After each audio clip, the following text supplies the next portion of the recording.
네, 잠언이라는 책을 같이 좀 이해했으면 좋겠습니다. 이 잠언은 솔로몬이 아마 그의 지혜와 명철이 가장 찬란한 시절 그런 때의 잠언을 쓴 것 같은데요. 그 목적이 그 잠언 1장에 잠언이라는 책의 목적이 나와 있습니다. 이 책 이름 잠언하는 이 말이 그 쉽지 않은 말이죠. 이것은 히브리어로는 마샬이라는데 마샬이라는 말을 우리말로 딱히 번역할 만한 그런 일반 익숙한 말이 없어요. 마샬. 그래서 우리가 잠언하는데 일반적으로 회화체에서 잠언이라는 말 쓰지 않고 금언하는 거하고도 좀 다르고 격언 하고도 뭐 비슷하지만은 격언이라도 솔로몬의 격언 이리 한 것도 아니고 잠언 이 미실레 셜로모 솔로몬의 마샬 이렇게 이제 쓴 책인데 짤막한 대체로 이제 대귀형이죠. 어리석은 자는 이렇고 지혜로운 이렇다 이렇게 하면서 그 대귀형으로 문장을 엮어 나가요. 근데 길지 않은 너무 교훈이 길면은 이게 사람들에게 잘 기억이 안 돼요. 그래서 짤막한 한 문장 두 문장 속에 지혜를 압축해 넣는 어떤 문학의 형식인데 이런 것은 동양에도 있습니다. 예를 들어서 공자가 남긴 말이라든지 맹자가 남긴 말, 또 뭐 순자, 한비자, 뭐 여러 제자 백가가 많이 남긴 말이 있죠. 그런 말들을 이제 아주 유명한 것만 사람들이 명심하고 명심해야 될 것만 따로 뽑아 모아가지고 우리가 명심보감이라는 책이 있어요. 명심보감. 이건 아무리 동양 잠언이라 할 수 있겠는데 우리 성경에 있는 잠언은 뭐 우리가 열심히 봐야 되지만은 젊은 사람들은 그 명심보감 요즘 이제 주석도 나와 있으니까요. 한번 사서 한번 읽어봐요. 거기도 보면 참 읽어볼 만한 말이 많아요. 동양 사람들이 역시 서양 사람보다 훨씬 더 지혜로웠다는 거예요. 서양 철학자들이 남긴 별로 잠언 같은 게 명철한 말이 별로 없습니다. 대개 이런 명철의 말씀들이 동양에서 나왔다는 거예요. 그래서 비천 동방에서라는 말이 있습니다.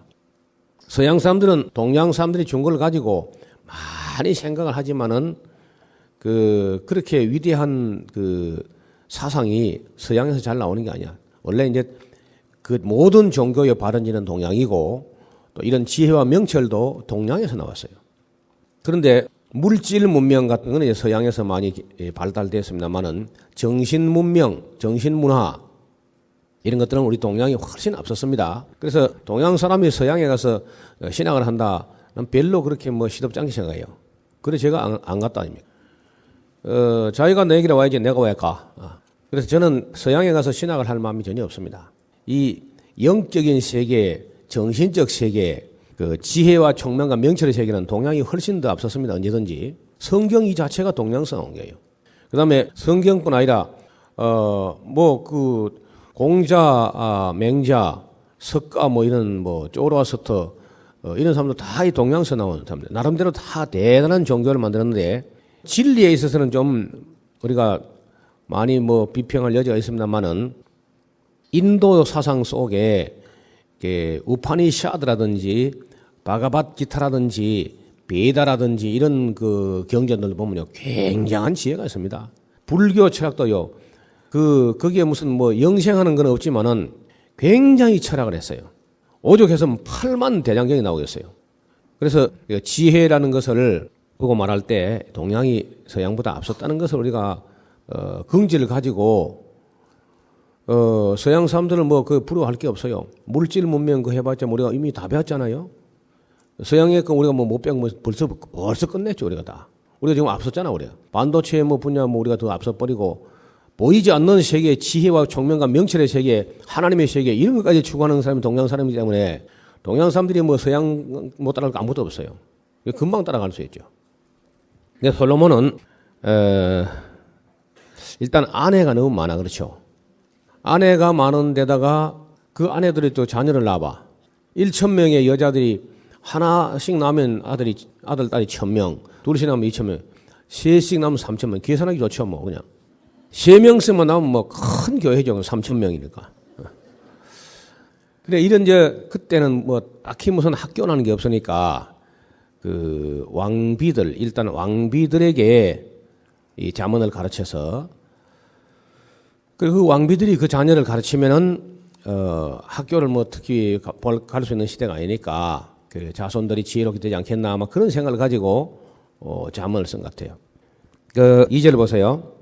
1절 다윗의 아들 이스라엘 왕 솔로몬의 잠언이라. 이는 목적이 지혜와 훈계를 알게 하며 명철의 말씀을 깨닫게 하며 지혜롭게 의롭게 공평하게 정직하게 행할 일에 대하여 훈계를 받게 하며 어리석은 자로 슬기롭게 하며 젊은 자에게 지식과 근신함을 주기 위한 것이니 지혜 있는 자는 듣고 학식이 더할 것이요 명철한 자는 모략을 얻을 것이라. 잠언과 비유와 지혜 있는 자의 말과 그 오묘한 말을 깨닫게 될 것이다. 그렇게 이제 앞에다가 이 잠언이라는 책을 저술하는 목적을 밝히고 있습니다. 그런데 성경에서 이제 이 잠언에서 특별히 경계하는 그런 사람들이 어떤 사람이냐? 첫째, 악한 자. 둘째, 미련한 자. 여러 번 나오죠? 미련한 자라는 말이 여러 번 나오고, 그 다음에 세 번째, 게으른 자. 여러분, 우리도요, 여러분 혹시 뭐 악하지는 않을지 몰라도, 게으른 죄는요, 다 범할 소지가 있습니다. 누구든지. 게으른 거. 근데 우리가 뭐 게으른 게 무슨 큰 악이냐 싶어도 예수님의 마지막 판결문 보면요. 악하고 게으른 종아. 그렇죠? 악한데 또 게을러. 게으른 죄는 우리가 다 범할 수 있어. 부지런하지 않고, 악하고 게으른 종아. 그 다음에 교만한 자. 다섯 번째, 어리석은 자. 여섯 번째, 겁쟁이. 겁쟁이는 길에 사자가 있다. 사자가 어디 있어, 사자가. 근데 사자가 있다 하면서 안 나간다는 게 겁이 많아가지고. 저도 좀 겁이 많은 사람인데, 이 겁이 많은 것도 이거 죄야. 그 믿음 없는 거는 그게. 그 사자 없습니다. 사자 보려면 동물원에 가야 돼. 그 다음에 무책임한 자. 이것도 참 많아요. 저는 몰랐습니다. 기억이 나지 않습니다. 청문회 할 때 보통 많이 들었죠. 무책임한 자예요. 그 다음에 욕심이 너무 많은 자. 욕심이 없는 사람이 없지만은 욕심이 지나치게 되면은 욕심이 잉태해가지고 죄를 낳는 거예요. 그 다음에 율법을 멀리 하는 자, 소홀히 하는 자. 그 다음에 음란한 자, 포악한 자, 불의한 자, 사악한 자, 하나님을 모르는 자, 사곡한 자, 방자한 자, 방탕한 자, 뭐 이런 말이 끝없이 그저 경계하는 거예요. 그래서 성경에서는 물론 잠언에서뿐 아니라 성경 전체에서 그 쓸만한 사람들을 하나님이 찾으시는데 어떤 사람을 찾으시느냐? 첫째, 거룩하고 구별된 사람, 거룩한 사람, 다시 말하면 구별된 사람. 그 다음에 두 번째는 정직하고 순전한 사람. 다윗까지 정직하지 않았다. 이런 말이 뭐 여러 번 나오죠. 그 다음에 세 번째는 예배하는 사람. 하나님께서는요, 하나님을 찾는 자를 찾으시는 거예요. 예배하는 자. 신령과 진리로 예배하는 사람을 찾으시는 거예요. 그 다음에 신실한 자. 저는 이걸 믿는 자이면서, 신실한 자. 참 믿을 만한 사람. 그 믿을 만한 사람은 첫째 책임감이 있어요. 약속을 지키고 책임감이 있어야 믿을 만한 거니까. 그 다음에 기도하는 사람. 그 다음에 하나님 말씀, 성경 말씀을 듣는 사람. 이런 아무리 뭘 좋은 걸 끌고 오고 뭐 황소를 몰고 오고 살찐 송아지를 끌고 와도 하나님 말씀을 안 들으면요. 듣는 것이 수양의 기름보다 나은 거예요. 여러분 그 사울이 바로 듣는 걸 소홀히 해가지고 황소를 끌고 왔다가 책망 받은 거 아니에요. 그 다음에 온유한 사람, 겸손한 사람. 예수님께서 바라시는 사람이 맨 처음에 계좌를 딱 불러가지고 나는 마음이 온유하고 겸손하니 이 내 멍에를 메고 내 멍에는 온유와 겸손의 멍에를 메고 내게 배우라. 그걸부터 배워야 돼. 이 온유한 거하고 겸손한 거. 지식 몇 개 얻는 게 문제가 아니고 까딱하면은요 지식은 교만의 재료가 되는 수가 있어요. 그래서 이 성품 온유와 겸손을 배우라. 그 다음에 자기를 부인할 수 있는 사람. 끝까지 자기를 내세우고 이런 사람은 안 돼. 이런 사람은 하나님의 교회에 일 못합니다. 그 다음에 공의를 행하며 진리를 구하는 자. 성경에서 이런 사람은 의인이라 그래. 의인. 공의를 행하며 진리를 구하는 자. 그 다음 의로운 자. 12번째 착한 사람. 이런 바나바 하면 착한 사람이요. 착한 사람. 그다음에 하나님을 알려고 하는 자. 하나님 알려고 하는 사람, 하나님을 알아보려고 해. 전혀 하나님을 알지 아니하더라. 그런 자를 불량자라 그래. 불량자. 홈리와 비나스 이 아이들이 여호와를 알지 아니하더라. 14번째 하나님과 동행하는 자, 15번째 하나님을 사랑하는 자, 그리고 하나님을 즐거워하고 자랑하는 자, 하나님을 선전하는 자, 그리고 하나님께 자기의 생명을 바칠 수 있는 사람, 헌신된 사람, 그다음 세상적 욕망에서 좀 자유한 사람. 너무 세속적 욕망에 탐닉된 사람들은 거룩한 길 따라가기 어려워요. 근데 그 우리 오늘날 기독교인들이 너무 세상적이야. 세상에서 조금만 뒤지면 막 그 도태돼가지고 완전 죽는 줄 알고 그렇게 지나치게 세상적이에요. 그 다음에 하나님을 의뢰하는 사람, 믿고 의지하는 사람. 그 다음에 섬기려고 하고 봉사하는 사람, 섬기려 하는 사람. 진실무망한 사람, 스스로 자신을 깨끗게 항상 자신을 정리해야 돼. 이러면 지저분하게 생활이 아주 이것도 아니고 저것도 아니고 뭐 이리 얽히고 저리 얽히고 뭐 이 그 돈 관계가 그 깨끗하지 못하고 뭐 빌리고 안 주고 잊어버리고 뭐 이러면 안 돼요. 하여튼 자기 삶을 주변을 깨끗하게 투명하게 해야 돼. 너절하고 지저분하고 뭐 복잡하고 헷갈리고 이런 사람은 그 하나님 따라가지 못해요. 아주 깨끗해야 돼. 그다음에 친절한 사람. 이것도 참 어렵죠. 친절한 사람. 그 인애라는 말, 이 인애 우리 나는 인애를 원하고 저세를 원치 않는다는데 인애가 그 영어로 번역할 때 loving kindness, 친절입니다. 친절. 그다음에 자비와 긍휼이 있는 사람. 긍휼이 없는 사람이 긍휼 없는 심판이 준비되어 있습니다. 그다음에 믿음을 가지고 순종하는 사람. 순종하는 사람, 믿음을 가지고 우리는 맨날 리더십만 하는데 그 순종하는 마음이 중요해요. 항상 다른 사람들이 이게 잘 따라주는 거. 야, 옳다면 함께 협력해주고 따라주고 이런 마음이 있어야 돼요. 그 다음에, 감사하는 사람. 여러분, 그 감사라는 게 생크죠, 생크인데 이걸 싱크를 많이 하면 생크가 된다는 거예요. 많이 생각해봐. 싱크를 세게 하면요, 생크가 되는 거예요. 많이 싱크해보면은 결국 생크가 나오는 거예요. 되게 생각 없는 사람이 감사할 줄은 모르고 불평하는 거지 깊이 생각하면 감사한 거예요. 그 다음에 부지런한 사람. 옛날 어른들이 소부, 작은 부자는 부지런하기만 해도 된다는 거야. 물론 큰 부자는 하나님이 복을 주셔야 되겠죠.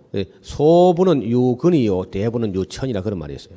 작은 부자는 부지런함으로 말미암는 것이고 큰 부자는 하나님으로 말미암는다. 그런 말이 있습니다. 그 다음에 담대한 사람. 너무 겁약하고 너무 심약하고 너무 겁이 많고 이래갖고는 큰일을 못해요. 현대인들은요, 너무 보니까 소심해. 너무 소심하고 너무 겁이 많고 이래갖고는 뭐 일 못하는 거예요. 그리고 이제 깨닫는 사람. 이 지혜와 명철에서 어떤 진리를 깨닫는 사람. 그리고 화평케 하는 사람. 어디 가서 자꾸 말썽을 부리고 일으키지 말고 화평케 해야 돼, 화평케. 그 다음에 32번째, 심령이 가난한 사람. 너무 배부른 사람 안 돼. 배부른 사람 하나님 안 따라가요. 내가 뭐 답답해서 예수 믿겠나. 이래가지고 안 따라오는 거예요. 마음이 청결한 사람, 애통하는 사람. 그래서 사람이 눈물도 있어야 돼. 피도 눈물도 안 나오는 아주 그런 사람은 곤란해요. 사람이 정도 있고 이 감수성도 있고 감성도 있고 해야지 아무 피도 눈물도 없고 애통하는 것도 없고 어린아이가 노래 부르도 춤추지 아니하고 이런 사람은 곤란해요.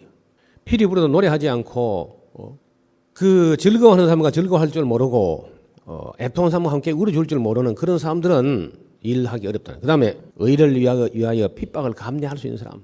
진리를 위해서 손해도 보고 핍박도 감내할 수 있는 이런 사람이라 일을 할 수 있는 것이지 조금씩도 막 욕 한번 뭐 안 들어먹고 핍박 안 봐달라 그러고 그러면 아무 일도 못해요. 의로운 길 따라가지 못해요.